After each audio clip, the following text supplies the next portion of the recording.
মানুহে কৰিব নোৱাৰা কাম পৃথিৱীত একোৱেই নাই। মনৰ যদি ইচ্ছা শক্তি থাকে, মানুহৰ মনত যদি নিজৰ ওপৰত যদি বিশ্বাস থাকে, আত্মবিশ্বাস থাকে, তেতিয়াহ'লে মানুহে প্ৰত্যেকটো কামেই কৰি যাব পাৰে।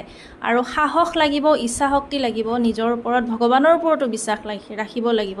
ভগৱানে আপোনাক সহায় কৰিব যদি আপুনি পজিটিভ হৈ থাকে।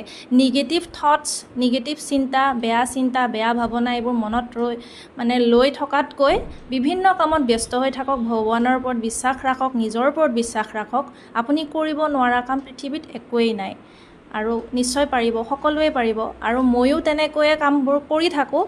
সৰুৰে পৰাই মই কামবোৰ কৰি যাওঁ, কামবোৰ কৰি ভাল পাইছিলোঁ, নিজৰ সময়বোৰ অপচয় কৰি বেয়া পাইছিলোঁ। স্কুলত যাওঁ, কলেজত যাওঁ, গৈ আহি পেলাই যেতিয়াই স্কুলৰ পৰা ঘূৰি আহোঁ, ঘৰলৈ আহি নিজৰ মাক কাপোৰ বোৱাত সহায় কৰি দিওঁ, কাপোৰ চিলাই কৰোঁ, মানে হেণ্ড এম্ব্ৰইডাৰী আৰু। আগতেতো কাপোৰ চিলোৱা মেচিন নাছিল ঘৰতে, এতিয়াতো মেচিনটো হাজবেণ্ডে দি দিলে, গতিকে ঘৰত এতিয়া সেই চিলাই কাম কৰোঁ। কিন্তু ছোৱালীৰ দিনতো মই বহুত বেছি এইবোৰত আগ্ৰহী আছিলোঁ। পঢ়াৰ লগতে গান গোৱা, নচা এইবিলাক কামতো মই ওস্তাদ আছিলোঁ, কিন্তু মই সেইখিনি সুবিধা নাপালোঁ।